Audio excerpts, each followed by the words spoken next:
As another patch for Deadlock drops, the developers look to change up the gameplay once again. Last patch, they focused on comeback mechanics like variable urn drop-off locations. This week, they're taking aim at players who spend too much time in the jungle. So let's jump in and take a look at the significant gameplay changes for this patch. I'm Drongo, this is your Deadlock, let's get to it. In this video, we'll focus on the gameplay changes and how this patch will affect the games that you play. But before we do that though, this is Trapper.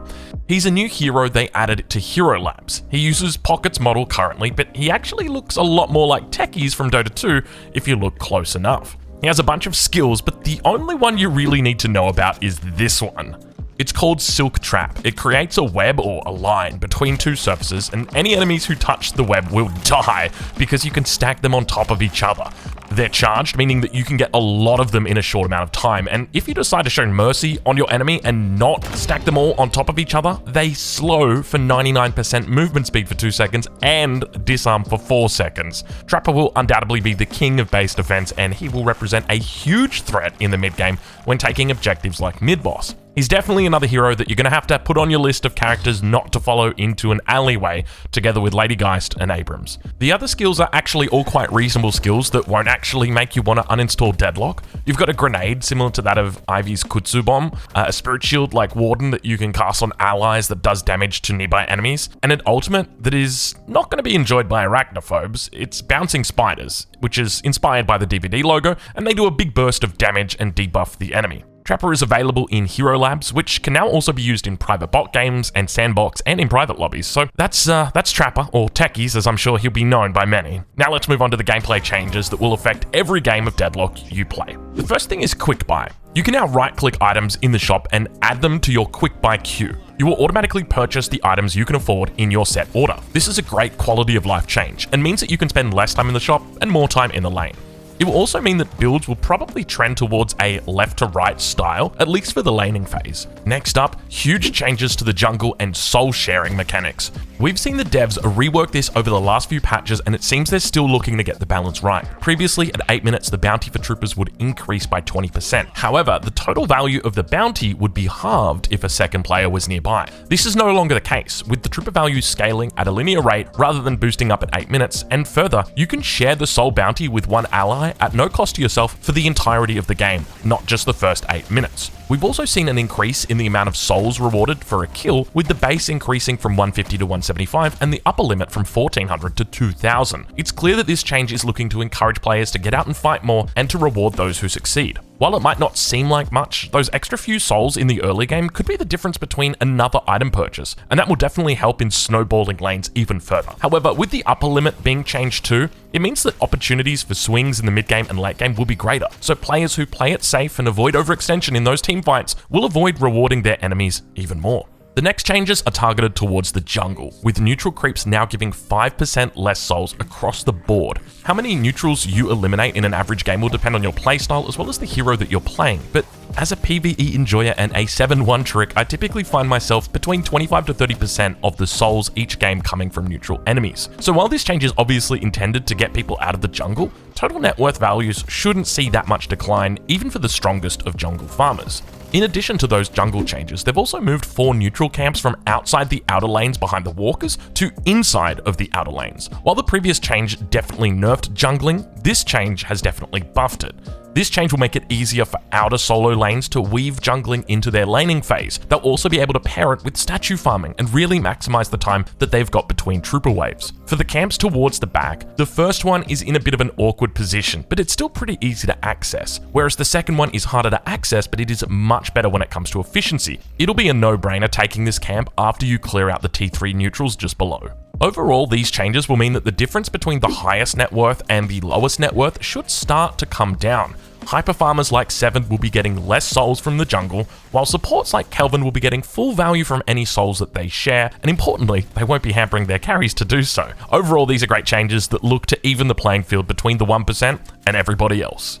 Next up, troopers now take 28% more damage from guardians. This is an interesting change because it's a double-edged sword. The first edge is that if you're defending, your guardian is going to help clear the troopers faster so that you'll spend less time under guardian and hopefully take less chip damage from the enemy. It also means that the guardian will stay alive for longer as it will take less damage from those troopers because they'll be dying sooner. However, there's another side to the sword.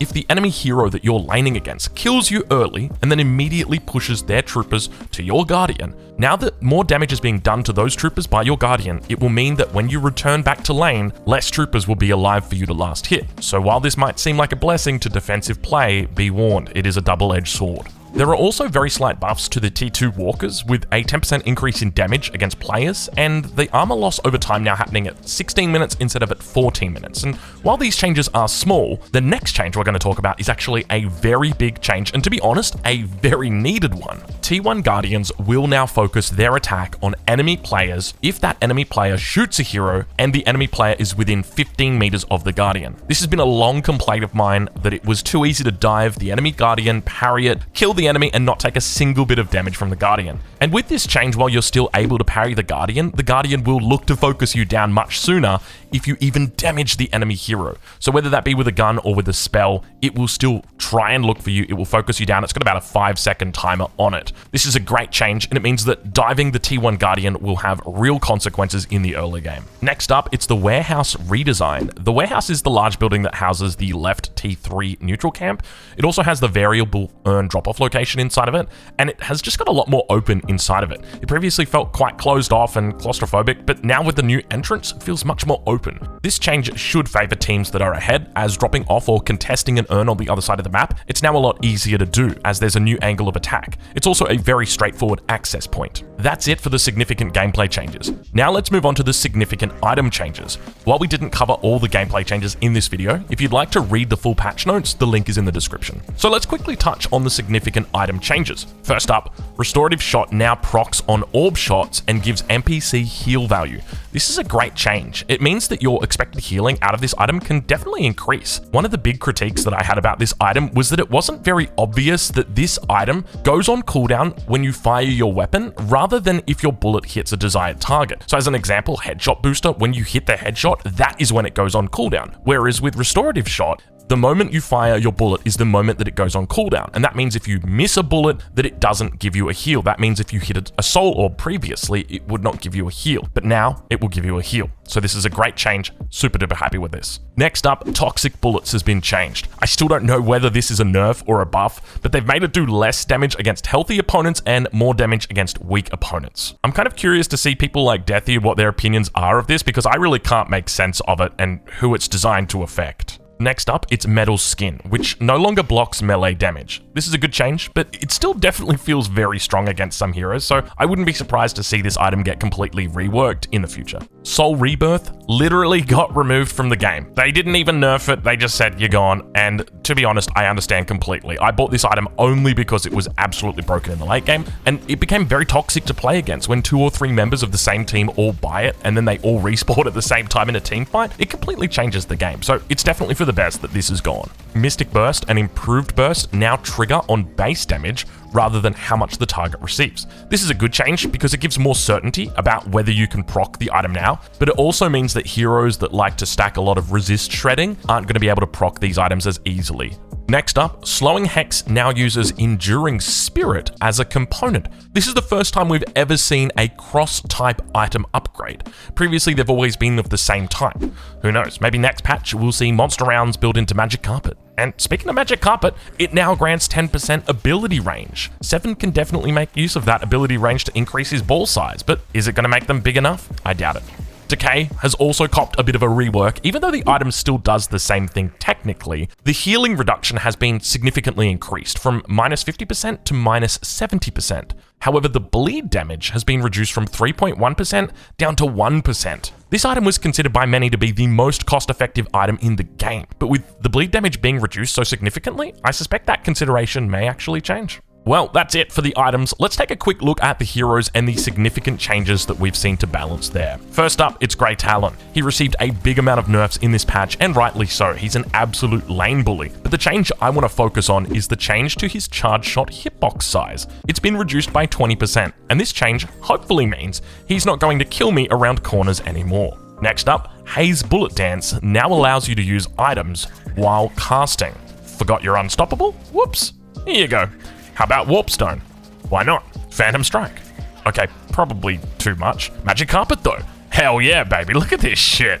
Okay, but obviously not. Next up, McGinnis turrets get huge nerfs, with minus 33% turret DPS and minus 25% turret HP. Don't get me wrong, I love PvE, but McGinnis just felt a bit unfair at times when she decided to dip into PvP.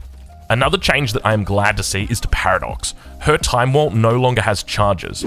Why did this ability even have charges in the first place? It would be like giving Haze Sleep Dagger charges. It just wouldn't... Wait a minute, that could be fun. But could you imagine permasleep? I mean, Haze mains definitely could. Overall though, it's a really good change and hopefully a lot less frustrating to deal with in the mid-game. Finally, for our hero changes, Yamato Ultimate has been reworked. It no longer prevents death, but instead grants 60% bullet and spirit resist.